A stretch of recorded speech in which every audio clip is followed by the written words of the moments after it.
ವೀಕ್ಷಕರೇ, ಇವತ್ತಿನ ಕಾರ್ಯಕ್ರಮದಲ್ಲಿ ಒಂದಷ್ಟು ಮಾಹಿತಿಯನ್ನು ಗುರುಗಳು ನಮಗೆ ತಿಳಿಸ್ಕೊಡ್ತಾ ಇದ್ದಾರೆ.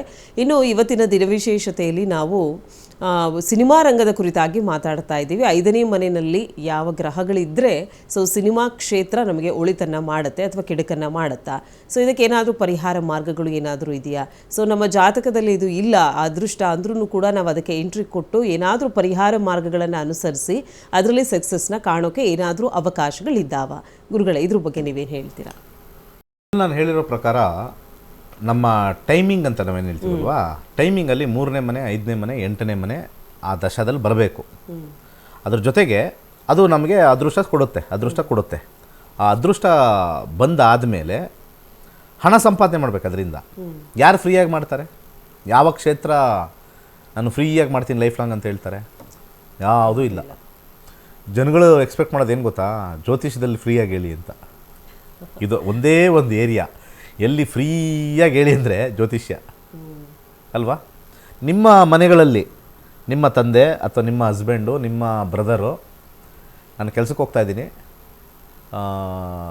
ದೇಶ ಉದ್ಧಾರ ಮಾಡೋಕ್ಕೆ ಹೋಗ್ತಾಯಿದ್ದೀನಿ, ಆ ಕಂಪ್ನಿನ ಉದ್ಧಾರ ಮಾಡೋಕ್ಕೆ ಹೋಗ್ತಾಯಿದ್ದೀನಿ, ₹1 ನಾನು ತಗೊಂಬರಲ್ಲ, ಬೆಳಗ್ಗೆ ಹೋಗ್ತೀನಿ, ತಿಂಡಿ ಮಾಡಿರಿ ನೀವು, ಬೆಳಗ್ಗೆ ಹೋಗ್ತೀನಿ, ಸಾಯಂಕಾಲ ಬರ್ತೀನಿ, ಊಟ ಮಾಡ್ತೀನಿ, ಮನೇಲಿ ಮಲ್ಕೊಳ್ತೀನಿ, ಬಟ್ ₹1 ತರಲ್ಲ, ಪರ್ಕೆ ತಗೊಂಡು ಹಾಕ್ತಾರೆ. ಕರೆಕ್ಟಾ? ಹೌದು, ಪರ್ಕೆ ತಗೊಂಡು ಹಾಕ್ತಾರೆ. ನಿಮ್ಮ ಮನೇಲೇ ಈ ಥರ ಬುದ್ಧಿ ಇರಬೇಕಾದ್ರೆ ಇಲ್ಲಿ ಅಸ್ಟ್ರಾಲಜಿಲಿ ಫ್ರೀ ಕಾಲ್ಸ್ ತಗೋತೀರಲ್ಲ, ತಗೊಳ್ಳಿ, ತೊಂದರೆ ಇಲ್ಲ. ತಗೊಂಡು ಏನಾದ್ರು ಯೋಚನೆ ಮಾಡಿ, ಹೆಂಗೆ ಮಾಡೋದು, ಏನು ಮಾಡೋದು, ಒಂದು ಕಲಿಯಕ್ಕಾರು ಬನ್ನಿ, ಇನ್ನೊಂದಾರು ಯೋಚನೆ ಮಾಡಿ ಏನು ಮಾಡಬೇಕು ಅಂತ. ಸುಮ್ಮನೆ ಫ್ರೀ ಕಾಲ್ಸ್ ತಗೊಂಡ್ರೆ ಅದು ನಿಮ್ಮ ಮನೇಲಿ ನಿಮ್ಮ ಹಸ್ಬೆಂಡೋ, ನಿಮ್ಮ ತಂದೆನೋ, ನಿಮ್ಮ ಅಣ್ಣನೋ, ತಮ್ಮನೋ ಕೆಲಸಕ್ಕೆ ಫ್ರೀಯಾಗಿ ಹೋಗಿ ಬಂದರೆ ನಿಮ್ಮ ಮನಸ್ಸು ಹಿಂಗಾಗುತ್ತೆ, ನಮ್ಮ ಮನೇಲೂ ಹಂಗೆ ಆಗುತ್ತೆ ಅಲ್ವಾ? ಪ್ರಾಕ್ಟಿಕಲಾಗಿ ಹೇಳ್ತಾ ಇದ್ದೀನಿ. ಆಮೇಲೆ ತುಂಬ ಜನರದ್ದು ಎಕ್ಸ್ಪೆಕ್ಟೇಷನ್ ಏನು ಅಂತಂದರೆ, ಜ್ಯೋತಿಷಿಗಳು ಸನ್ಯಾಸಿಗಳು ಅಂದ್ಕೊಂಡಿದ್ದಾರೆ. ಜ್ಯೋತಿಷಿಗಳನ್ನು ಸನ್ಯಾಸಿಗಳು ಮಾಡಿಟ್ಟಿದ್ದೀರಾ ನೀವುಗಳು. ಯಾಕೆ? ಯಾರ್ಯಾರು ಡ್ರೆಸ್ ಹಾಕೊಂಡಿದ್ದೀರ ಅವರೆಲ್ಲ ಓಡೋಗಿದ್ದಿರಲ್ಲ, ಆ ಡ್ರೆಸ್ ಹಾಕೊಂಡಿರೋರೆಲ್ಲ ಸಂಸಾರಸ್ಥರೇ. ಡ್ರೆಸ್ ಹಾಕೊಂಡಿರೋರೆಲ್ಲ ಸಂಸಾರಸ್ಥರು. ಬಟ್ ನಮಗೆ ಭಾವನೆ ಏನು ಬರುತ್ತೆ ಅಂತಂದರೆ, ಜ್ಯೋತಿಷ್ಯ ಹೇಳೋರೆಲ್ಲನೂ ಕೂಡ ಇದು ತುಂಬ ರಾಂಗ್. ಇದು ನಾಳಿನ ಎಪಿಸೋಡಲ್ಲೂ ಮಾಡೋಣ. ಜನಗಳಿಗೆ ತುಂಬ ಕೆಟ್ಟ ಆಲೋಚನೆ ಇದೆ, ಅದು ನಮ್ಮದೇ ತಪ್ಪು ಅನಿಸುತ್ತೆ. ಡ್ರೆಸ್ ಹಾಕ್ಕೊಂಡಿದ್ದವ್ರದ್ದು, ಡ್ರೆಸ್ ಅಂತಂದರೆ ಆರೆಂಜ್ ಡ್ರೆಸ್ಸು, ಅದು ಕಾವಿ ಬರುತ್ತಲ್ಲ, ಅದು ಹಾಕ್ಕೊಳ್ತಾರೆ. ಅದು ಹಾಕ್ಕೊಂಡ್ರೆ ಮೊದಲು ನಮ್ಮ ತಲೆಗೆ ಹೋಗೋದೇನು, ಇವರು ಸನ್ಯಾಸಿ. ಆ್ಯಕ್ಚುಲಿ ಊರವ್ರಿಗೆ ಗೊತ್ತಿರುತ್ತೆ ಅವ್ರು ಮದುವೆ ಆಗಿದ್ದಾರೆ ಅಂತ. ಯಾಕಂದರೆ ಯಾವ್ಯಾವ ಫಂಕ್ಷನ್ಗೆ ಬರ್ತಾರೋ ಅವ್ರು ಹೆಂಡ್ತಿನ ಪಕ್ಕದಲ್ಲಿ ಇರ್ತಾರೆ, ಎಲ್ಲರೂ ಬರ್ತಾರೆ, ಜೊತೆ ಬರ್ತಾರೆ, ಮದುವೆ ಆಗಿದೆ. ಮದುವೆ ಆದಮೇಲೆ ಕಾವಿ ಯಾಕೆ ಹಾಕಬೇಕು? ಅದೇ ನನಗೂ ಕನ್ಫ್ಯೂಷನ್. ಅದು ಓಕೆ, ಅದು ಸೈಡ್ಗಿಡೋಣ. ಜ್ಯೋತಿಷ್ಯ ಶಾಸ್ತ್ರ ಅಂದರೆ ಏನು? ಮೊಟ್ಟ ಮೊದಲಾಗಿ ಹೇಳ್ತೀನಿ, ಸನ್ಯಾಸಿಗೂ ಜ್ಯೋತಿಷಿಗೂ ಏನು ವ್ಯತ್ಯಾಸ? ಸನ್ಯಾಸಿ ಹತ್ರ ಹೋಗ್ಬಿಟ್ಟು, ನನಗೆ ಮನೆ ಇಲ್ಲ, ಯಾವಾಗತ್ತೆ ಮನೆ, ನನಗೆ ಮದುವೆ ಆಗಿಲ್ಲ, ಯಾವಾಗ ಮದುವೆ ಆಗುತ್ತೆ ಅಂತ ಅವ್ರು ಕೇಳಿದ್ರೆ ಕಾಲಲ್ಲಿ ಓದಿತಾರೆ. ನೀವು ಬೇಕಾದ್ರೆ ಕುಂಭಕೋಣಂಗೆ ಹೋಗಿ ನೋಡಿ, ನಿಜವಾದ ಸನ್ಯಾಸಿ ಹತ್ರ ಹೋದರೆ ಇವತ್ತಿದ್ದು ನಾಳೆ ಹೋಗೋ ದೇವ್ರ ಧ್ಯಾನ ಮಾಡಿ ಹೋಗೊಂದು ಕಾಲಲ್ಲಿ ಓದಿ ಕಳಿಸ್ತಾರೆ. ಸನ್ಯಾಸಿದು ಕೆಲಸ ಭವಿಷ್ಯ ಹೇಳೋದಲ್ಲ. ಅರ್ಥ ಆಯ್ತಾ? ಬೇಗ ಮುಕ್ತಿ ಹೊಂದುವಂಥ ಆಶೀರ್ವಾದ ಮಾಡೋದು. ಮುಕ್ತಿ ಅಂದರೆ ಇಲ್ಲಿಂದ ಗೆಟ್ ಔಟ್, ಈ ಲೋಕದಿಂದ ಗೆಟ್ ಔಟ್. ಇದೆಲ್ಲ ಸಂಸಾರ ಬರೀ ದುಃಖ ಇರ್ತಕ್ಕಂಥದ್ದು. ಇಲ್ಲಿ ಯಾರೂ ನೆಮ್ಮದಿ ಇಲ್ಲ, ಅವ್ರು ಅದಕ್ಕೆ ಹೋಗ್ಬಿಟ್ಟಿದ್ದಾರೆ. ಬಟ್ ದೇಹನ ತ್ಯಜಿಸಲ್ಲ, ಧ್ಯಾನದಲ್ಲಿ ಇರ್ತಾರೆ, ನೆಮ್ಮದಿಯಾಗಿರ್ತಾರೆ. ಇರೋಷ್ಟು ಕಾಲ ದೇವರ ಧ್ಯಾನ, ನೆಮ್ಮದಿ ಏನು ಸಿಗುತ್ತೆ ತಿನ್ಕೊಂಡು ನೆಮ್ಮದಿಯಾಗಿರ್ತಾರೆ. ಅದು ಬಿಟ್ಬಿಟ್ಟು ನನಗೆ ಕೆಲಸ ಸಿಕ್ಕಿಲ್ಲ ಸ್ವಾಮಿ, ನನ್ನ ಮಗಳಿಗೆ ಮದುವೆ ಆಗಿಲ್ಲ ಸ್ವಾಮಿ ಅಂತ ಹೋಗಿ ನಮಸ್ಕಾರ ಮಾಡಿದ್ರೆ ಕಾಲಲ್ಲಿ ಓದಿ ಕಳಿಸ್ತಾರೆ. ಅವರು ಸನ್ಯಾಸಿಗಳು. ಈ ಕಡೆ ಜ್ಯೋತಿಷಿಗಳು ಸನ್ಯಾಸಿ ವೇಷ ಹಾಕೊಂಡಿದ್ದಾರಲ್ಲ, ಅವ್ರು ಹೇಳೋದೆಲ್ಲ ಏನು? ನೀನು ಯಾವಾಗ ಮನೆ ಕಟ್ತೀಯಾ? ಈ ಸನ್ಯಾಸಿಗಳಿಗೆ ಬೇಕಾ? ಕಾಮನ್ ಸೆನ್ಸ್ ಯೂಸ್ ಮಾಡೋಣ. ಕರೆಕ್ಟ್ ಅಲ್ವಾ? ಕಾವಿ ಹಾಕ್ಕೊಂಡು ಭವಿಷ್ಯ ನುಡಿತಕ್ಕಂಥದ್ದು ಸುಳ್ಳು. ಯಾರ್ಯಾರು ಕಾವಿ ಹಾಕ್ಕೊಂಡು ಟಿ ವಿಲಿ ಬರ್ತಾ ಇದ್ದಾರಲ್ಲ, ಅವರಷ್ಟು ಇನ್ನೂ ಕಪಟ ಇನ್ನೊಬ್ರಿಲ್ಲ. ಅವ್ರ ಕಾಲಿಗೆ ಬೀಳ್ತೀರಿ ನೀವೆಲ್ಲ ಹೋಗಿ. ಆ ಟಿ ವಿಯವರು ಮೆರೆಸ್ತಾರೆ ಅವ್ರನ್ನ, ಅವ್ರಿಗೆ TRP ಬರಲಿ ಅಂತ ಮೆರೆಸ್ಕೊತಾರೆ, ಅದು ಅವ್ರ ಇಷ್ಟ ಅಲ್ವಾ? TRP ಬರಲಿ ಅಂತ ಏನಿಲ್ಲ, ಎಲ್ಲ ರಂಗಿನ ಆಟಗಳು. ಅದು ಪೂಜ್ಯ ಭಾವನೆ ತರಕ್ಕೆ ಮಾಡ್ತಾರೆ. ಹೇಳ್ತಕ್ಕಂಥ ವ್ಯಕ್ತಿಯ ಮನಸ್ಸಲ್ಲಿ ಪೂಜ್ಯ ಭಾವನೆ ಇಲ್ಲ ಅಂತಂದರೆ ಏನು ಡೆಕೋರೇಷನ್ ಮಾಡಿದ್ರು ವೇಸ್ಟು. ಅಲ್ಲಿ ಹೋಗೋರೆಲ್ಲ ಹಿಂಗೆ ಚಚ್ಕೋತಾರೆ. ಇವತ್ತಲ್ಲ ನಾಳೆ ಆ ವ್ಯಕ್ತಿ ಬಗ್ಗೆ ನೆಗೆಟಿವ್ ಬರುತ್ತೆ. ನಾನು ಪ್ರತಿಯೊಬ್ಬರದ್ದು ಟಿ ವಿಲಿ ಬಂದಿರೋದು ನೋಡಿದ್ದೀನಿ. ಟ್ರೋಲ್ಗಳೊಳಗೆ ಹಾಗೇ ಆಗ್ತಾರೆ. ಯಾಕೆಂದರೆ ಸತ್ಯ ಅಸತ್ಯ ಅಲ್ಲೇ ಇರುತ್ತೆ ಅಲ್ವಾ? ಆಮೇಲೆ ಅದು ಹೆಂಗೆ ಅಂದರೆ ಅದು ಓದೋಕ್ಕಾಗಲ್ಲ, ಅಷ್ಟು ಅಸಹ್ಯವಾಗಿ ಬೈತಾರೆ ಕೆಳಗಡೆ. ನಾನು ಆಲ್ರೆಡಿ ಹೇಳಿದ್ದೀನಿ, ಮೇಲಿರೋರು ಕೆಳಗಡೆ ಇರೋರು ಕಮೆಂಟ್ ಮಾಡ್ತಾರೆ, ಯಾಕಂದರೆ ಅವ್ರು ಕೆಳಗಿದ್ದಾರೆ ಅಂತ. ಅಲ್ಲಿಗೆ ಬರೋಕ್ಕೆ ಪ್ರಯತ್ನ ಮಾಡಬೇಕು. ಯಾರ್ದು ಕಮೆಂಟ್ ಬೇಡ, ಆ ವ್ಯಕ್ತಿಯ ಕರ್ಮಕ್ಕೆ ಬಿಟ್ಬಿಡ್ಬೇಕು ನಾವು. ಯಾರಾದರೂ ಕಮೆಂಟ್ ಮಾಡಿದ್ರೆ ನೀವು ಅವ್ರ ಲೆವೆಲ್ ಕುತ್ಕೊಂಡು ಕಮೆಂಟ್ ಮಾಡಿ, ದೆನ್ ಯು ಆರ್ ಗ್ರೇಟ್. ನೀವು ಯಾರ್ಯಾರು ಕಮೆಂಟ್ ಮಾಡ್ತೀರಾ ಯೂಟ್ಯೂಬ್ಗಳಲ್ಲಿ, ಬೇರೆ ಬೇರೆ ಕಡೆಯಲ್ಲಿ, ನಿಮಗೆ ಹಿತವಚನ ಅಂತ ತಿಳ್ಕೊಳ್ಳಿ. If when you reach you talk, then rights ಇದೆ. ನೀವು ರೀಚೇ ಆಗಿಲ್ಲ, ಒಬ್ಬರ ಬಗ್ಗೆ ನೆಗೆಟಿವ್ ಮಾತಾಡ್ತಾ ಇದ್ದೀರಾ, ಅವ್ರು ಏನು ಮಾಡಿದಾರೆ ಅದು ಅವ್ರ ಇಷ್ಟ, ಅವ್ರ ಕರ್ಮ. ಅವ್ರ ಬಗ್ಗೆ ನೆಗೆಟಿವ್ ಮಾತಾಡ್ತಾ ಇದ್ದೀರಾ, ಯು ಡೋಂಟ್ ಹ್ಯಾವ್ ರೈಟ್ಸ್. ಇದು ಆ್ಯಸ್ ಪರ್ ಲಾ ಆಫ್ ಕರ್ಮ. ಲಾ ಆಫ್ ಕರ್ಮ ಮೈಂಡಲ್ಲಿ ಇಟ್ಕೊಳ್ಳಿ. ಯಂಗ್ಸ್ಟರ್ಸು ಏನು ಯಾವನಾರು ಒಂದು ಯೂಟ್ಯೂಬಲ್ಲಿ ಏನಾದ್ರು ಬಂದ್ಬಿಡಿ, ನಂದೊಂದು ಎಲ್ಲಿಡಲಿ ನಂದಗೋಪಾಲ ಅಂತ. ನಂದಗೋಪಾಲ ಬೇಡ. This is my suggestion. ನಾನು ಅಸ್ಟ್ರಾಲಜಿ ಕಲ್ತಿದ್ದೀನಿ, ನನಗೂ ಅಸ್ಟ್ರಾಲಜಿ ಗೊತ್ತು. ಎಷ್ಟೊಂದು ಯೂಟ್ಯೂಬ್ಗಳಲ್ಲಿ ಏನೇನೋ ಪ್ರಿಡಿಕ್ಷನ್ ಮಾಡ್ತಾರೆ, ನಾನು ಹೋಗ್ಬಿಟ್ಟು ಅಲ್ಲಿ ಮೆಸೇಜ್ ಮಾಡಲ್ಲ, ನನಗೆ ಗೊತ್ತಿದ್ರು ಕೂಡ. ಏನೋ ಅವ್ರ ಇಷ್ಟ, ಅವ್ರ ಕರ್ಮ, ಅವ್ರ ವಿಚಾರ. ನನ್ನ ವಿಚಾರ ನಾನು ಹೇಳ್ತೀನಿ. Always don't go and comment. ಲಕ್ಷಾಂತರ ಜನ ಕಮೆಂಟ್ ಮಾಡ್ತಾರೆ. ನನ್ನ ಈ ಮಾತಿಂದ ಒಂದು 100 ಜನ ಬದಲಾದರೆ ನನಗೆ ಗುಡ್ ಕರ್ಮ ಬರುತ್ತೆ. ನನ್ನ ಮಾತಿಂದ ಇನ್ನೊಂದು ಸತಿ ನಾನು ಕಮೆಂಟ್ ಮಾಡೋಕ್ಕೆ ಹೋಗಲ್ಲ. ನನಗೆ ಗೊತ್ತಿಲ್ಲದೆ ಇರೋ ವಿಚಾರ, ನಾನು ಆ ಏರಿಯಾದಲ್ಲಿ ಅವ್ರ ಲೆವೆಲಲ್ಲಿ ಇಲ್ಲದೇ ಇರೋನು ನಾನು ಕಮೆಂಟ್ ಮಾಡಲ್ಲ ಅಂತ ನೀವು ಡಿಸಿಷನ್ ತಗೊಂಡಿರೋ 100 ಜನ, ಆ 100 ಜನ ಸಾತ್ವಿಕಕ್ಕೆ ಕರ್ಕೊಂಬಂದಿರತಕ್ಕಂಥ ಒಂದು ಪುಣ್ಯ ನನಗೆ ಬರುತ್ತೆ. ಕಮೆಂಟ್ ಮಾಡೋದು 2, ಒಂದು ತಾಮಸಿಕ, ಇನ್ನೊಂದು ರಾಜಸಿಕ. ಸಾತ್ವಿಕ ಯಾವುದೂ ಇರಲ್ಲ. ಸಾತ್ವಿಕ ಯಾರೂ ಇರಲ್ಲ. ಯಾಕೆ ಈ ಮಾತು ಹೇಳ್ತಾ ಇದ್ದೀನಿ ಅಂತಂದರೆ, ಮೊನ್ನೆ ಯಾರೋ ಜ್ಯೋತಿಷಿಗಳು ಸಿಕ್ಕಾಪಟ್ಟೆ ಅವರು ಅವ್ರ ಮಗ ಟ್ರೋಲ್ ಆದರು, ಫುಲ್ ಟ್ರೋಲ್ ಆದರು, ಎಲ್ಲರಿಗೂ ಗೊತ್ತಿದೆ ಅದು. ಒಬ್ಬರಾದರೂ ಚಾನೆಲ್ ಬಗ್ಗೆ ಹೇಳಿದ್ರಾ? ನಾನು ಮುಕ್ತವಾಗಿ ಹೇಳ್ತಾ ಇದ್ದೀನಿ, ಚಾನೆಲ್ ಬಗ್ಗೆ ಯಾರು ಕಮೆಂಟ್ ಮಾಡಿಲ್ಲ. ಕೂರಿಸ್ತಾ ಇರೋರು ಯಾರು? 1200 ಕಮೆಂಟ್ ಬಂದಿದೆ ಅಲ್ಲಿ. ಒಬ್ಬರು ಚಾನೆಲ್ ಬಗ್ಗೆ ಹಾಕಿಲ್ಲ. ಅಂದರೆ ನಾವೇನು ಫ್ರೀಯಾಗಿ ಹೋಗಿ ಕೂತ್ಕೊಂಡ್ಬಿಡ್ತೀವಿ, ಅವರಿಲ್ಲದೆ, ಅವರ ಒಂದು ಸಂಬಂಧ ಇಲ್ಲದೆ. ಸೊ ಯಾಕೆಂದರೆ ಯಾವ ಸೈಡಿಂದ ನಾವು ಮಾತಾಡ್ತಾ ಇದ್ದೀವಿ ಆ ಸೈಡನ್ನ ನಾವು ನೋಡ್ಬಿಟ್ಟು ಮಾತಾಡಬೇಕು. ಒನ್ ಸೈಡೆಡ್ ಮಾತಾಡೋದೇ ಕಮೆಂಟಲ್ಲಿ ಜಾಸ್ತಿ. ಚಾನೆಲ್ ಅವರು ಕೂಡ ಬಾಧ್ಯತೆ ಆಗುತ್ತೆ ನಿಮಗೆ ಆ ಥರ ಅನಿಸಿದ್ರೆ. ಆವಾಗ ಅದನ್ನು ನಾವೇನು ಹೇಳ್ತಾರೆ, it is A logical approach ಅಂತ ಹೇಳ್ತಾರೆ. ಒಬ್ಬರನ್ನೇ ಟಾರ್ಗೆಟ್ ಮಾಡೋದು ಇಲ್ಲಾಜಿಕಲ್ ಅಪ್ರೋಚು. ಸೊ ಸಮೂಹದಲ್ಲಿ ನಾವು ತೊಗೊಂಡೋದಾಗ ಎಲ್ಲರೂ ಭಾಗಿಯಾಗಿದ್ದಾರೆ. ಈ ಥರದಲ್ಲಿರೋ ಹಂಗೆ ಮಾಡ್ಬೇಕಂದ್ರೆ ಇಲ್ಲ ರೂಲ್ಸ್ ಸೆಟ್ ಮಾಡಿ. ಯಾರು ರೂಲ್ಸ್ ಹೇಳಿದ್ದಾರೆ ಜ್ಯೋತಿಷರು ಹಿಂಗೆ ಇರಬೇಕು ಅಂತ, ಹಿಂಗೆ ಇರಬೇಕು ಅಂತ. ನಾಳೆ ನಾನು ಟೀ ಶರ್ಟ್ ಹಾಕೊಂಬರ್ತೀನಿ. ನಾಳೆ ಜ್ಞಾನ ಇಂಪಾರ್ಟೆಂಟಾ, ನನ್ನ ಡ್ರೆಸ್ ಇಂಪಾರ್ಟೆಂಟಾ? ಜ್ಞಾನನೇ ಇಂಪಾರ್ಟೆಂಟ್. ಕರೆಕ್ಟ್ ಅಲ್ವಾ? ನಿಮ್ಗೆ ಹೇಳ್ಕೊಟ್ಟಿರೋ ಮೇಷ್ಟ್ರು ಎಲ್ಲರೂ ಕಲ್ತಿದ್ದೀರಲ್ಲಪ್ಪ. ನಿಮ್ಮ ಮೇಷ್ಟ್ರುಗಳು ನೀವು 1ನೇ ತಾರೀಕಿಂದ 1ನೇ ಕ್ಲಾಸಿಂದ 10ನೇ ಕ್ಲಾಸ್ವರೆಗೂ ಕಲ್ತಿರ್ತೀವಲ್ಲ, ಆ ಮೇಷ್ಟ್ರು ಪಂಚೆ ಹಾಕೊಂಬಂದ್ರೇನು, ಪ್ಯಾಂಟ್ ಹಾಕೊಂಬಂದ್ರೇನು, ಚಡ್ಡಿ ಹಾಕೊಂಬಂದು ಪಾಠ ಮಾಡಿದ್ರೇನು? ನೀವು ಎಲ್ಲಿ ಬೋರ್ಡ್ ನೋಡಬೇಕಷ್ಟೇ, ಅವ್ನು ಹಾಕೊಂಡ್ರೆ ಡ್ರೆಸ್ ನೋಡಿದ್ರಾ? ಕರೆಕ್ಟ್ ಅಲ್ವಾ? ಹಾಗೆ ಆ ವ್ಯಕ್ತಿ ಯಾವ ರೀತಿ ಕರ್ಮದ ಬಗ್ಗೆ ಹೇಳ್ತಾ ಇದ್ದಾನೆ, ಯಾವ ರೀತಿ ಪರಿಹಾರಗಳನ್ನು ಸೂಚಿಸ್ತಾ ಇದ್ದಾನೆ, ಕೆಲವೊಂದು ಪರಿಹಾರ ಆಗಲ್ಲ ಕಷ್ಟ ಅಂತ ಹೇಳ್ತಾನೆ, ಆ ರೀತಿ 360 ಡಿಗ್ರಿ ಅನಾಲಿಸಿಸ್ ಬಾರಿಂಗ್ ಡ್ರೆಸ್ ನೋಡಬೇಕು. ಮತ್ತು ಲೈಫ್ ಸ್ಟೈಲ್ ಅವರಿಷ್ಟ. ಲೈಫ್ ಸ್ಟೈಲ್ ಅವರಿಷ್ಟ. ಕರೆಕ್ಟ್ ಅಲ್ವಾ? ಲೈಫ್ ಸ್ಟೈಲ್ ಅವರಿಷ್ಟ. ಇನ್ನೊಂದು, ಜ್ಯೋತಿಷ್ಯದಲ್ಲಿ ತುಂಬ ದುಡ್ಡು ಮಾಡಿದ್ದಾರೆ ಅಂತ ಹೇಳ್ಬಿಡ್ತಾರೆ. ಎಷ್ಟು ಪರ್ಸೆಂಟೇಜ್ ದುಡ್ಡು ಮಾಡಿದ್ದಾರೆ? ಯಾವ್ದಾರು ಒಂದು ಜ್ಯೋತಿಷ್ಯರ ಹೆಸರು ಹೇಳಿ, who is like bill Gates ಅಥವಾ ಹೂ ಈಸ್ ಲೈಕ್ ಅಂಬಾನಿ ಥರ ಯಾರಾದರೂ ಆಗಿದ್ದಾರಾ? ಒಬ್ಬ ಅಸ್ಟ್ರಾಲಜರ್ ಅಂಬಾನಿ ಥರ ತೋರಿಸ್ಬಿಟ್ಟು ನೋಡೋಣ. ಫೂಲ್ಸ್ ಪ್ಯಾರಡೈಸಲ್ಲಿ ಇದ್ದೀವಿ ನಾವೆಲ್ಲ. ಅವನಿಗೆ ಆ ಕಾಂಬಿನೇಷನ್, ಮನಿ ಕಾಂಬಿನೇಷನ್ ಬಂತಷ್ಟೇ. ಅದರಲ್ಲಿ ಎಷ್ಟು ಸುಳ್ಳೋ ಬಿಟ್ಟೋ ಗೊತ್ತಿಲ್ಲ. ಎಷ್ಟು ಜನ ನೀವು ನಿಮ್ಮ ಮನೇಲಿ ಗೌರ್ಮೆಂಟ್ ಕೆಲಸದಲ್ಲಿ ಇರ್ತಾರೆ, ಕಾಂಟ್ರಾಕ್ಟ್ ಗೌರ್ಮೆಂಟ್ ಕೆಲಸ ಇರ್ತಾರೆ. ಎಷ್ಟು ಜನ ನಮ್ಮಲ್ಲಿರ್ತಕ್ಕಂಥ ಯಜಮಾನರಾಗಲಿ ಅಣ್ಣ ಆಗಲಿ ನಿಯತ್ತಿಂದ ದುಡಿತಾ ಇದ್ದಾರೆ. ನಮ್ಮನೆ ಕಡೆ ನೋಡ್ಕೊಂಡ್ರೆ ಅಲ್ಲೇ ಸಿಕ್ಬಿಡ್ತಾರೆ. ಕಳ್ಳರನ್ನ ಆಚೆ ಹುಡ್ಕೋದು ಬೇಡ, ನಮ್ಮನೆ ಒಳಗಡೆ ಸಿಕ್ಬಿಡ್ತಾರೆ. ಗೊತ್ತಿಲ್ಲದಂಗೆ ಎಷ್ಟು ಜನ ಬ್ಲ್ಯಾಕ್ ಮನಿ ಮಾಡ್ತಾರೆ. ಅದು ಲಕ್ಷ ಲಕ್ಷ ಜನ ಇದ್ದಾರೆ. ಅಸ್ಟ್ರಾಲಜಿಲಿ ಬ್ಲ್ಯಾಕ್ ಮನಿ ಮಾಡೋಕ್ಕಾಗಲ್ಲ. ಪೂಜೆ ಆಗುತ್ತೋ ಇಲ್ವೋ ಮಾಡಿಸ್ತಾರೆ ಅಂದ್ಕೊಳ್ಳೋಣ, ಒಂದು 20,000 30,000. ಅಟ್ಲೀಸ್ಟ್ ದೇವ್ರಿಗಾದರೂ ಅಲ್ಲಿ ಏನೋ ಹೂವು ಇಟ್ಟು ಅದಿಷ್ಟಿಟ್ಟು ಒಂದು ಅರ್ಧ ಖರ್ಚು ಮಾಡ್ತಾರೆ. ಕರೆಕ್ಟ್ ಅಲ್ವಾ? ಇನ್ನು ಅರ್ಧ ಆದರೂ ಅವ್ರು ತೊಗೊಳ್ತಾರೆ, ಅದು ಬಿಟ್ಟಾಕಿ. ಬ್ಲ್ಯಾಕ್ ಮನಿ ಮಾಡೋರು ಜನಗಳದ್ದು ದುಡ್ಡು ತೊಗೊಳ್ತಾ ಇಲ್ವಾ? ಅಲ್ಲೆಲ್ಲ ರೋಡ್ ಹಾಕ್ಸ್ಬಿಟ್ಟು ಅವ್ರ ಮನೆಗೆ ಬಾಚಕೋತಾ ಇಲ್ವಾ? ರೋಡ್ ಪೂರ್ತಿ ಹಾಕಬೇಕು, ಎಲ್ಲಿ ಇದು ಫುಟ್ಪಾತಿಂದ ಫುಟ್ಪಾತ್ಗೆ ಹಾಕಬೇಕು, ಸ್ವಲ್ಪ ಕಾಲು ಭಾಗ ಬಿಟ್ಬಿಡ್ತಾರೆ, ಆ ಮಣ್ಣೆಲ್ಲ ಬರ್ತಾನೆ ಇರುತ್ತೆ. ನೀವು ಅಬ್ರಾಡ್ ಕಂಟ್ರಿಲಿ ಹೋಗಿ ನೋಡಿ, ಆ ಟಾರ್ ಫುಟ್ಪಾತ್ವರೆಗೂ ಹಾಕಿರ್ತಾರೆ. ಇವರು ನಾವು ರೋಡ್ ಮಾಡಿಸಿದ್ದೀವಿ ಅಂತ ತೋರ್ಸೋಕ್ಕೆ ಸೈಡಲ್ಲಿ ಒಂದು ಚೂರು ಒಂದು ಇಂಚ್ ಬಿಟ್ಟು ಅಲ್ಲಿ ಹೊಡ್ಕೊಳ್ಳೋಕ್ಕೆ ಹಂಗೆ ಮಾಡ್ತಾರೆ.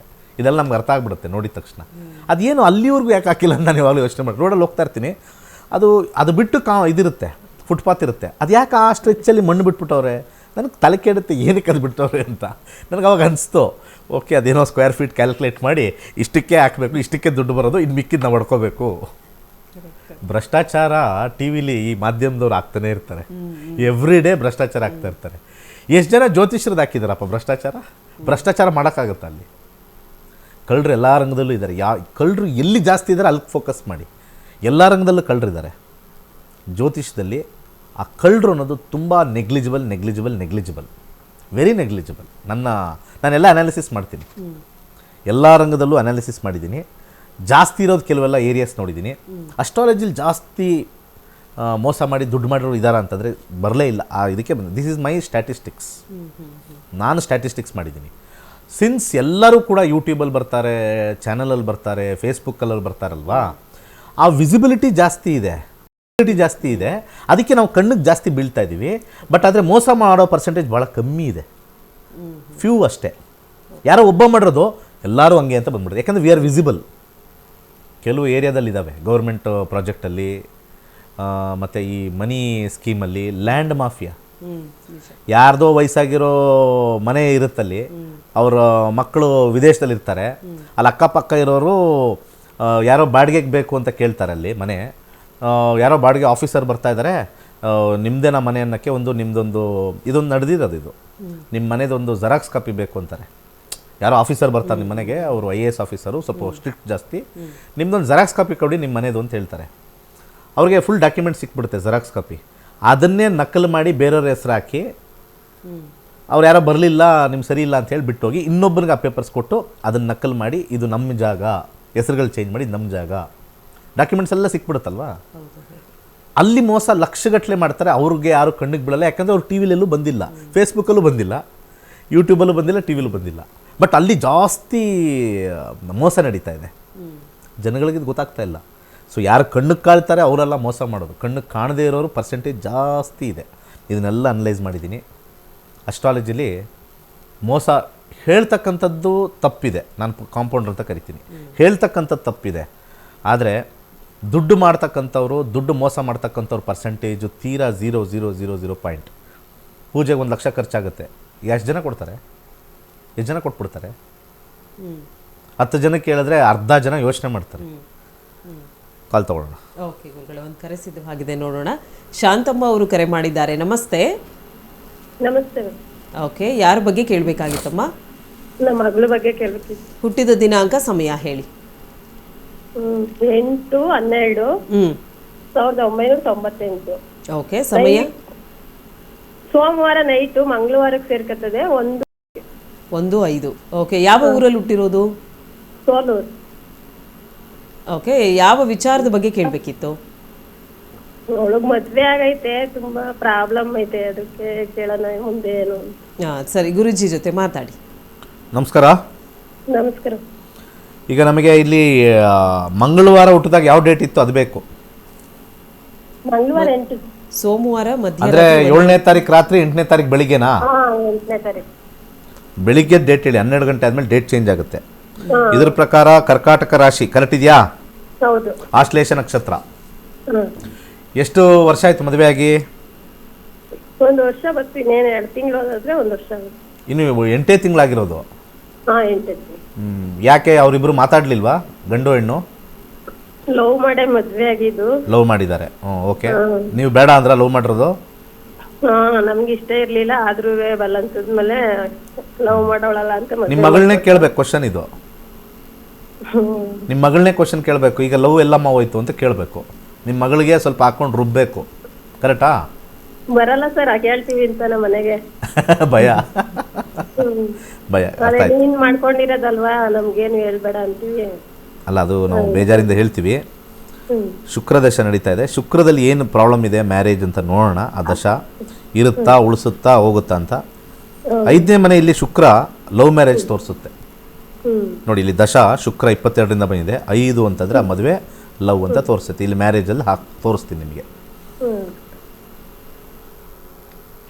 ನೋಡಿ ಇಲ್ಲಿ ಲವ್ ವಿತ್ ಎ ಪರ್ಸನ್, ಇಲ್ಲಿ ಇಂಗ್ಲೀಷಲ್ಲಿ ಹಾಕಿದ್ದೀನಿ. Love with A person, highly selective love ಬಂದಿದೆ.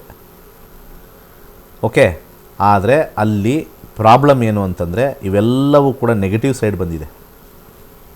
5ನೇದು ನೆಗೆಟಿವ್ ಸೈಡ್ ಬಂದಿದೆ, ಸರ್ಕಲ್ ಆಗಿದೆ. ಪಾಸಿಟಿವ್ ಸೈಡ್ ಸರ್ಕಲ್ ಆದರೆ ಗುಡ್, ನೆಗೆಟಿವ್ ಸೈಡ್ ಸರ್ಕಲ್ ಆದರೆ ಬ್ಯಾಡ್. ಸೊ ಇಲ್ಲಿ ಪಾಸಿಟಿವ್ ಕಮ್ಯುನಿಕೇಷನ್ ಸೈಡ್ ಬಂದಿದೆ, ಲವ್ ಅನ್ನೋದು ನೆಗೆಟಿವ್ ಸೈಡ್ ಬಂದಿದೆ. Low success in marriage life. ಸ್ವಲ್ಪ ಸುಮ್ಮನೆ ಅವ್ರಿಗೆ ಬಿಟ್ಬಿಟ್ರೆ ಸರೋಗುತ್ತೆ. ಓಕೆ, ಏನು ಸಮಸ್ಯೆ ಇದೆ ಅಂತ ನೀವು ಅಲ್ಲಿಗೆ ಸಪೋರ್ಟ್ ಮಾಡಿ.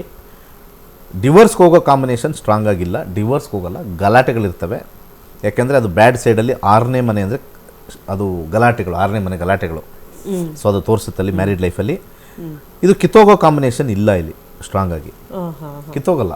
ಬಟ್ ಗಲಾಟೆಗಳಿರ್ತವೆ, ಯಾಕಂದರೆ ಬ್ಯಾಡ್ ಸೈಡ್ ಇಲ್ಲಿರೋದ್ರಿಂದ. ಅದಕ್ಕೆ ಜ್ಯೋತಿಷ್ಯ ಇದನ್ನು ಕಲ್ತ್ರೆ ಈಸಿ ಗೊತ್ತಾಗತ್ತೆ. ಇಲ್ವಾ, ಇಲ್ಲೇನಾಗ್ಬಿಡುತ್ತೆ, ಇಲ್ಲಿ ಲಗ್ನಕ್ಕೆ ಹೋಗ್ತಾರೆ. ಲಗ್ನಕ್ಕೆ ಹೋದ್ಮೇಲೆ ಇಲ್ಲಿ ಮಂಗಳ ಇಲ್ಲಿದೆಯಲ್ಲ, ಇವ್ರಿಗೆ ಕುಜದೋಷ.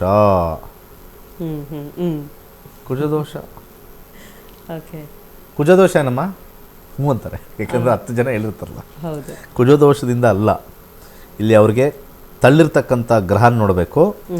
ಇಲ್ಲಿ ಈ ಗ್ರಹ ಯಾವುದು ಅಂತ ನೋಡಿದಾಗ ಕೇತು ಅವ್ರಿಗೆ ತಳ್ಳಿರೋದು. ಇದು ಕುಜ ಅಲ್ಲ. 5th ಹೌಸಲ್ಲಿ ಇದೆಯಲ್ಲ Ketu. So 5th house is the house of love ಅಂತ ಕರಿತೀವಿ.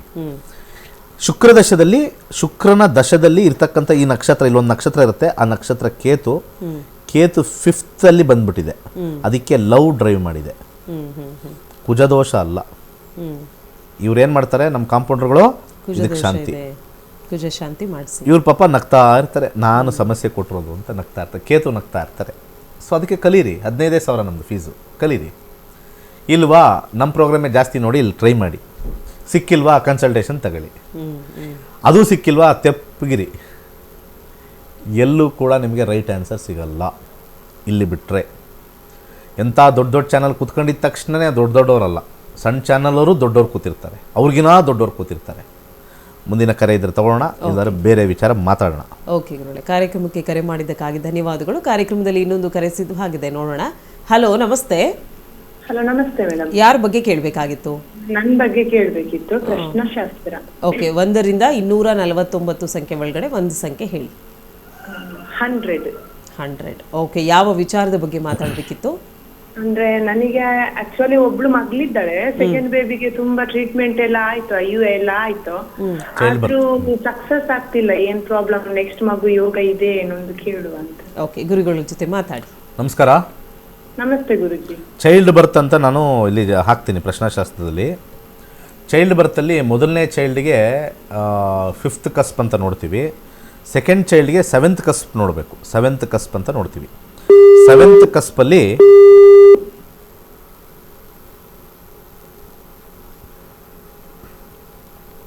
ರಾಹು ರೆಟ್ರೋಗ್ರೇಡ್, ಇದು 6 ಅಂತ ಬರುತ್ತೆ ಫ್ರೂಟಲ್ಲಿ. ಈ ಸ್ಕ್ವೇರ್ ಬಾಕ್ಸ್ ಆದರೆ ಕಷ್ಟ, ಏನೇ ಪ್ರಯತ್ನ ಮಾಡೋದು ಕಷ್ಟ ಅಂತ ಬರುತ್ತೆ. ಮತ್ತು ಇವರು ರಾಹು ಮತ್ತು ಈ ಕಾಂಬಿನೇಷನ್ ನೋಡಿದಾಗ ಇವರು ಕೃತಕವಾಗಿ ಹೋಗಬೇಕು. ಈ ಏನೋ ಅಂತಾರಲ್ಲ ಟ್ರೀಟ್ಮೆಂಟು, ಅದು ಇದು IO, ಅದಕ್ಕೆ ಹೋದರೆ ಆಗುತ್ತೆ. ಆಗೋ ಟೈಮು ಇಲ್ಲಿ ನೋಡಬೇಕು, ಅದು ಆಗುತ್ತೋ ಇಲ್ಲೋ. 31ವರೆಗೂ ಮಂಗಳನ ಕಾಂಬಿನೇಷನ್ ನಾವು ಚೈಲ್ಡ್ ಬರ್ತ್ ಅಂತ ಹಾಕ್ತೀವಿ. ಆ ಚೈಲ್ಡ್ ಬರ್ತಲ್ಲಿ ಅಲ್ಲಿ ನಮಗೆ ಮಂಗಳ 9, ಓಕೆ, ಎಸ್ ಅಂದಿದೆ. ಅದಾದಮೇಲೆ ನಾವು ಇಲ್ಲಿಗೆ ಹೋಗ್ತೀವಿ, ಇದು ಬ್ಲೂ ಬಂದಿದೆ, ನ್ಯೂಟ್ರಲಲ್ಲಿದೆ, ರಾಹು ಕೊಡೋಕ್ಕೆ ಚಾನ್ಸ್ ಇಲ್ಲ. ನೆಕ್ಸ್ಟ್ ಗುರು 2 ಕೊಡ್ತಾನಲ್ಲ, ಇಲ್ಲಿ ಕಾಯ್ಬೇಕು ನಾವು. ಅಂದರೆ ಗುರು ಬಂದಾಗ ಇವ್ರಿಗೆ ಮಕ್ಕಳಾಗುತ್ತೆ. ಓಕೆ, ಫಸ್ಟು ದಶಾ ಎಸ್ ಅನ್ಬೇಕು. ದೆನ್ ಭುಕ್ತಿ, ಯಾವ್ಯಾವ ಭುಕ್ತಿ ಬರುತ್ತೋ ಅದನ್ನ ನೋಡ್ಕೊಂಡು ಎಸ್ ಅನ್ಬೇಕು. ಆ ಭುಕ್ತಿ ಕೆಳಗಡೆ ಅಂತರ್ಭುಕ್ತಿ 4-5 ಬರುತ್ತೆ, ಈ ಥರ, ಅದರಲ್ಲಿ ಎಸ್ ಅನ್ಬೇಕು. ಇದೇ ಟೈಮಿಂಗ್ ಆಫ್ ಎನ್ ಈವೆಂಟ್. ಪೂಜೆ ಮಾಡಿದ ತಕ್ಷಣ ಟೈಮ್ ಉಲ್ಟಾ ಬಂದ್ಬಿಡಲ್ಲ, ಟೈಮಿಂಗ್ ಅಲ್ಲಿ ಬರುತ್ತೆ. ಅಲ್ಲಿವರೆಗೂ ಆ ಬರೋ ಟೈಮು ಫಸ್ಟ್ ಕ್ಲಾಸ್ ಆಗಿರಬೇಕು ಅನ್ನೋದೇ ನಮ್ಮ ಪರಿಹಾರಗಳು. ಬರೋ ಟೈಮು ಫಸ್ಟ್ ಕ್ಲಾಸ್ ಆಗಿರಬೇಕು ಅನ್ನೋದೇ ನಮ್ಮ ಪರಿಹಾರ. ಬರದೇ ಇರೋ ಟೈಮ್ಗೆ ಪೂಜೆ ಮಾಡಿಸಿ ರೆಮಿಡಿ ಕೊಟ್ಟು, ಬರದೇ ಇರೋದನ್ನು ರೆಮಿಡಿ ಕೊಟ್ಟರೆ ಆಗಲ್ಲ. ಇಲ್ಲಿ ಬರುತ್ತೆ, ರೆಮಿಡಿ ಕೊಡ್ಬೋದು. 2-12 ಕಾಂಬಿನೇಷನ್ ಇದೆ, 9-5-8 ಕಾಂಬಿನೇಷನ್ ಇದೆ. ಸೊ ಬಲಗೈ ತೋರ್ ಬೆರಳಿಗೆ ಮಗುನೇ ಬೇಕು ಅಂತಂದರೆ ಎಲ್ಲೋ ಸಫೇರ್ ಹಾಕಬೇಕು. ಹಾಗೆ ಅದ್ರ ಜೊತೆಗೆ 2 ಮುಖದ ರುದ್ರಾಕ್ಷಿ ಹಾಕಿ ಯಥೇಚ್ಛವಾಗಿ ಗುರುವಿನ ಮಂತ್ರ ಓಂ ಬ್ರಹ್ಮ ಬ್ರಹ್ಮಸ್ಪತಿ ನಮ ಅಂತ ಹೇಳಿದ್ರೆ ನಾಳೆನೇ ಆಗಲ್ಲ. 2025 ಜೂನಿಂದ 26 ಜೂನ್ ಒಳಗಡೆ ಆಗುತ್ತೆ. Shortly okay. ಜೂನ್ ಆದ ಮೇಲೆ ಮುಂದಿನ ವರ್ಷ ಕನ್ಸೀವ್ ಆಗ್ತಾರೆ. ಒಳ್ಳೆಯದಾಗಲಿ. ಓಕೆ. ಕಾರ್ಯಕ್ರಮಕ್ಕೆ ಕರೆ ಮಾಡಿದ್ದಕ್ಕಾಗಿ ಧನ್ಯವಾದಗಳು. ಹೆಚ್ಚಿನ ಮಾಹಿತಿಗಾಗಿ ನಿಮ್ಮ ಟಿವಿ ಸ್ಕ್ರೀನ್ ಮೇಲೆ ಕಾಣ್ತಾ ಇರುವಂತಹ ನಂಬರ್ಗೆ ಕರೆ ಮಾಡಬೇಕಾಗತ್ತೆ ಅಂತ ಹೇಳ್ತಾ, ಇನ್ನು ವೀಕ್ಷಕರೇ, ಜ್ಯೋತಿಷ್ಯ ಶಾಸ್ತ್ರವನ್ನು ನೀವು ಕಲ್ತ್ಕೊಳ್ಬೇಕು, ನಿಮ್ಮ ಭವಿಷ್ಯದ ಬಗ್ಗೆ ನಿಮಗೇನಾದರೂ ಚಿಂತನೆ ಇದ್ದರೆ ಅಥವಾ ಭವಿಷ್ಯ ಹೇಗಿದೆ ಅಂತ ತಿಳ್ಕೊಳ್ಬೇಕು, ಯಾವ ಕ್ಷೇತ್ರಕ್ಕೆ ನಾನು ಹೋದರೆ ಸಕ್ಸಸ್ನ ಕಾಣಬಹುದು ಇದರ ಕುರಿತಾಗಿ ಅಥವಾ ಮದುವೆ ವಿಚಾರವಾಗಿ ಈ ರೀತಿಯಾದಂಥ ವಿಚಾರಗಳ ಕುರಿತಾಗಿ ನಿಮಗೆ ತಿಳುವಳಿಕೆ ಬೇಕು ಅನ್ನೋದಾದರೆ ಜ್ಯೋತಿಷ್ಯ ಶಾಸ್ತ್ರವನ್ನು ನೀವೇ ಕಲ್ತ್ಕೊಳ್ಳಿಕ್ಕೆ ಒಂದು ಅವಕಾಶವಿದೆ. ಮಾರ್ಚ್ 15ನೇ ತಾರೀಕು ಕೇವಲ 15 ದಿನಗಳಲ್ಲಿ ನೀವು ಜ್ಯೋತಿಷ್ಯವನ್ನು ಕಲ್ತ್ಕೊಳ್ಬಹುದಾಗಿದೆ. ಸೊ ಆನ್ಲೈನ್ ಕ್ಲಾಸಸ್ನ ಗುರುಜಿಯವರು ಕಂಡಕ್ಟ್ ಮಾಡ್ತಾ ಇದ್ದಾರೆ. ಇದ್ರ ಬಗ್ಗೆ ಹೆಚ್ಚಿನ ಮಾಹಿತಿಗಾಗಿ ನಿಮ್ಮನ್ನೇ ಟಿವಿ ಸ್ಕ್ರೀನ್ ಮೇಲೆ ಕಾಣ್ತಾ ಇರುವಂಥ ನಂಬರ್ಗೆ ಕನೆಕ್ಟ್ ಆಗಬೇಕಾಗತ್ತೆ ಅಂತ ಹೇಳ್ತಾ ಕಾರ್ಯಕ್ರಮದಲ್ಲಿ ಇನ್ನೊಂದು ಕರೆ ಸಿದ್ಧವಾಗಿದೆ, ನೋಡೋಣ. ಹಲೋ ಹಲೋ, ನಮಸ್ತೆ. ಯಾರ ಬಗ್ಗೆ ಕೇಳಬೇಕಾಗಿತ್ತು? ನಮ್ಮ ಮನೆಯವ್ರ ಬಗ್ಗೆ ಕೇಳಬೇಕು. ಹುಟ್ಟಿದ ದಿನಾಂಕ, ಸಮಯ ಹೇಳಿಮ್ಮ. ಇಲ್ಲ ಮೇಡಮ್, ಪ್ರಶ್ನಾಶಾಸ್ತ್ರ ತಗೋ. ಓಕೆ. 1 ರಿಂದ 249 ಸಂಖ್ಯೆ ಒಳಗಡೆ ಒಂದು ಸಂಖ್ಯೆ ಹೇಳಿ.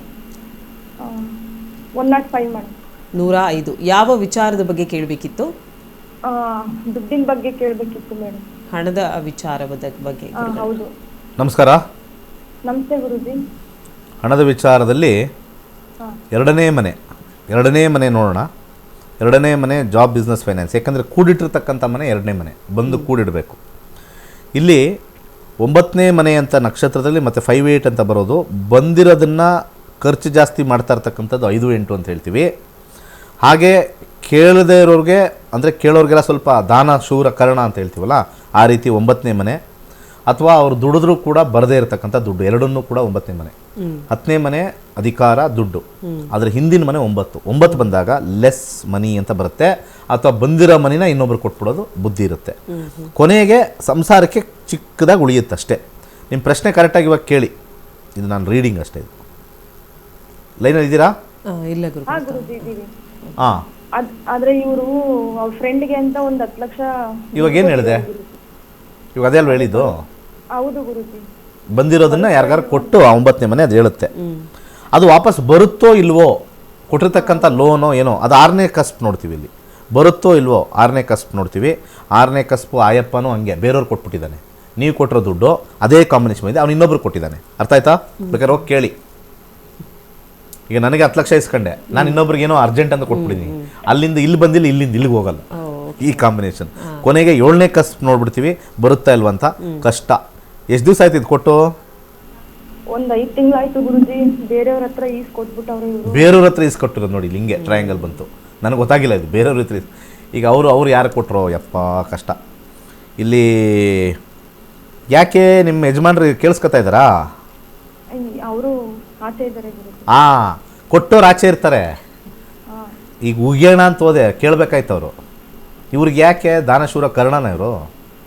ನೋಡಿ ಗುರುಜಿ, ಇದು ಯೂಟ್ಯೂಬಲ್ಲಿ ಬರುತ್ತೆ. ಓಕೆ, ನಿಮ್ಮ ಬಗ್ಗೆ ಹೇಳೋರು ಕೇಳಿ ಅಂತ ನೀವು ಯೂಟ್ಯೂಬ್ಗೆ ಹೋಗಿ ಲಾಸ್ಟ್ ಕಾಲ್, ನಿಮ್ಮದು ಹೆಚ್ಚು ಕಮ್ಮಿ ಲಾಸ್ಟ್ ಕಾಲ್ ಇರುತ್ತಿದ್ದು, ನಿಮ್ದು ಯೂಟ್ಯೂಬಲ್ಲಿ ಬರುತ್ತೆ. ಅವ್ರಿಗೆ ತೋರಿಸಿ, ನಿಮ್ಮ ಯಜಮಾನ್ರಿಗೆ ಹಿಂಗೆ ತೋರಿಸೋರು ನೋಡ್ರಿ, ಯಾರು ಕರೆಕ್ಟ್, ನಾನು ಕ್ವಶನ್ ಕೇಳೋಕ್ಕಿಂತ ಮುಂಚೆನೇ ಹೇಳೋರು ನೋಡ್ರಿ ಅಂತೇಳಿ. ಅರ್ಥ ಆಯ್ತಾ? ಇದಕ್ಕೆ ಪರಿಹಾರ ಟ್ರೈ ಮಾಡೋದು. ನಾನೇನು ದೇವರಲ್ಲ, ಅಥವಾ ನಮ್ಮ ಕೈಲಿ ಏನಿಲ್ಲ. ನಾನು ನನ್ನ ಟೈಮ್ ಕೆಟ್ಟದಾಗ ಯಾರಿಗಾರು ಕೊಟ್ಟರೆ ನನಗೂ ಹೋಗುತ್ತೆ. ಎವ್ರಿ ಟೈಮ್ ನಾವು ಅಸ್ಟ್ರಾಲಜಿನೇ ನೋಡ್ಕೊಂಡೇ ಕೊಡೋಕ್ಕಾಗಲ್ಲ ಅಲ್ವಾ? ಸೊ ತುಂಬ ಜನ ಅದನ್ನು ಹೇಳ್ತಾರೆ. ಓಕೆ, ಇವ್ರಿಗೆ ಒಂದು ಪರಿಹಾರ ಸೂಚನೆ ಮಾಡೋಣ. 6ನೇ ಮನೆ ದುಡ್ಡಿನ ಒಂದು ಕಾಂಬಿನೇಷನ್ ಇರೋದ್ರಿಂದ, ಶನಿ ಬಂದಿರೋದ್ರಿಂದ ನಿಮ್ಮ ಯಜಮಾನರು ಬಲಗೈಗೆ ಒಂದು ಕರಿ ದಾರ ಕಟ್ಕೋಬೇಕು. ಹಾಗೆ ಇನ್ನೊಬ್ಬರಿಂದ ದುಡ್ಡು ವಾಪಸ್ ಬರಬೇಕು ಅಂದರೆ ಶನಿನ ಮಂತ್ರ ಪಠನೆ ಯಥೇಚ್ಛವಾಗಿ ಮಾಡಬೇಕು. ಓಂ ಶ್ರೀ ಶನೇಶ್ಚರಾಯ ಸ್ವಾಹ, ಅದನ್ನು ಮಾತ್ರ ಮಾಡಬೇಕು. ತುಂಬ ಜನ ಏನು ಮಾಡ್ತಾರೆ, ಕೆಟ್ಟ ಗ್ರಹಗಳಿಗೆ ಪ್ರಚೋದನೆ ಕೊಡ್ತಾರೆ, ಬರೋದಿಲ್ಲ.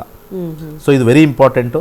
ಯಾಕಂದರೆ ಇಲ್ಲಿ ಜಾಬ್, ಬಿಸ್ನೆಸ್, ಫಿನಾನ್ಸಲ್ಲಿ ನಮಗೆ 6, 7 ದುಡ್ಡು ಕೊಡ್ತಕ್ಕಂಥ ಗ್ರಹ ಸ್ಯಾಟರ್ನ್. ಮತ್ತು ಈ ಒಂದು ಪ್ರಶ್ನಾಶಾಸ್ತ್ರದಲ್ಲಿ 7 ಕಡೆ ಶನಿ ರಿಪೀಟ್ ಆಗಿದೆ. ಶನಿದೇವ್ರ ದೇವಸ್ಥಾನಕ್ಕೆ ಹೋಗಿ ನಮಸ್ಕಾರ ಮಾಡ್ಕೊಳ್ಳಿ ಪ್ರತಿ ಶನಿವಾರ, ದುಡ್ಡು ಬೇಗ ರಿಲೀಸ್ ಆಗಲಿ ಅಂತ ಹೇಳಿ ಒಂದು ಸಂಕಲ್ಪ ಮಾಡ್ಕೊಳ್ಳಿ. ಆದಷ್ಟು ಬೇಗ ಬರ್ತಕ್ಕಂಥದ್ದು ಇರುತ್ತೆ. ದುಡ್ಡು ಬಂತು ಅಂತ ಹೆಂಗೆ ಎತ್ತೆತ್ತಾಕಿದ್ರೆ ತಲೆ ಮೇಲೆ ಚಪ್ಪಡಿ ಕಲ್ಲು ದೇವರು ಎತ್ತಾಕ್ತಾ ಇರ್ತಾನೆ. ಯಾರ್ಯಾರು ಅವ್ರು ಬೇಕು ಅಂದವ್ರು ಬ್ಯಾಂಕಿಗೆ ಹೋಗ್ತಾರೆ. ಬ್ಯಾಂಕ್ ಇರೋದೇನಕ್ಕೆ? ಹೌದು. ನನ್ನ ಹತ್ರ ದುಡ್ಡಿದೆ, ನಾನು ಭಾಳ ಕ್ಲೋಸ್ ಫ್ರೆಂಡ್ ಕರಿತಾನೆ, ನೋಡಪ್ಪ ನಿಂಗೆ ಬಿರಿಯಾನಿ ಕೊಡಿಸ್ತೀನಿ, ದುಡ್ಡೆಲ್ಲ ಕೊಡಲ್ಲ, ವಿಶ್ವಾಸ ಹೋಗುತ್ತೆ. ಸಾಲ ಕೇಳಿ ಸ್ನೇಹ ಕಳೆದುಕೊಳ್ಳಬೇಡಿ ಅಲ್ಲ, ಅರ್ಥ ಆಯ್ತಲ್ಲ? ಅದು ಕರೆಕ್ಟಾಗಿ ಬರೆದಿದ್ದಾರೆ, ಸಾಲ ಕೇಳಿ ಸ್ನೇಹ ಕಳೆದುಕೊಳ್ಳಬೇಡಿ, ಇಷ್ಟೇ ವಿಚಾರ. ಓಕೆ ಗುರುಗಳೇ, ಕಾರ್ಯಕ್ರಮಕ್ಕೆ ಕರೆ ಮಾಡಿದ್ದಕ್ಕಾಗಿ ಧನ್ಯವಾದಗಳು ಗುರುಗಳೇ. ಇದುವರೆಗೂ ಕಾರ್ಯಕ್ರಮದಲ್ಲಿ ಭಾಗವಹಿಸಿ ಸಾಕಷ್ಟು ಮಾಹಿತಿಯನ್ನು ನಮಗೆ ತಿಳಿ ಹೇಳಿದ್ದೀರಾ, ಧನ್ಯವಾದಗಳು. ಖಂಡಿತ. ನಾಳಿನ ಸಂಚಿಕೆಯಲ್ಲಿ ಆ 5ನೇ ಮನೆ 8ನೇ ಮನೆ ಮುಗಿಸೋಣ ಫಿಲಮ್ದು. ಒಬ್ಬ ಫಿಲಮ್ ಅವ್ರು ತುಂಬ ಕಾಯ್ತಾ ಇರ್ತಾರೆ. ನಾಳಿನ ಸಂಚಿಕೆಯಲ್ಲಿ ಮಾಡೋಣ.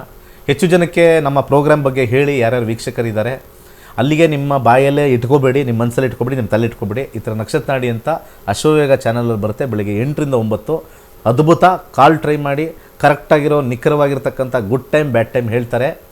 ಆರ್ಟಿಫಿಷಿಯಲ್ ಇಂಟೆಲಿಜೆನ್ಸ್ ಮುಖಾಂತರ ಪ್ಲಾನೆಟರಿ ಇಂಟೆಲಿಜೆನ್ಸ್ ಮೇಲೆ ಅಂತ ಹೇಳ್ತಾರೆ. ಈ ಪ್ರೋಗ್ರಾಮ್ನ ಪ್ರತಿನಿತ್ಯ 8 to 9 ಮಿಸ್ ಮಾಡಬೇಡಿ. ಅನೇಕ ಜನರಿಗೆ ಹೇಳಿ ಪುಣ್ಯ ಪ್ರಾಪ್ತಿ ಮಾಡ್ಕೊಳ್ಳಿ. ಒಳ್ಳೆಯದಾಗಲಿ. ಸರ್ವೇ ಜನ ಸುಖಿನೋ ಭವಂತು. ವೀಕ್ಷಕರೇ, ಇವತ್ತಿನ ನಕ್ಷತ್ರ ನಾಡಿ ಕಾರ್ಯಕ್ರಮ ಎಲ್ಲರಿಗೂ ಇಷ್ಟವಾಗಿದೆ ಅಂತ ಭಾವಿಸ್ತಾ ಕಾರ್ಯಕ್ರಮನ ಮುಕ್ತಾಯಗೊಳಿಸ್ತಾ ಇದ್ದೀವಿ. ಮತ್ತೆ ನಿಮ್ಮ ಭೇಟಿ ನಾಳೆ ಬೆಳಗ್ಗೆ 8 ಗಂಟೆಗೆ. ಧನ್ಯವಾದಗಳು.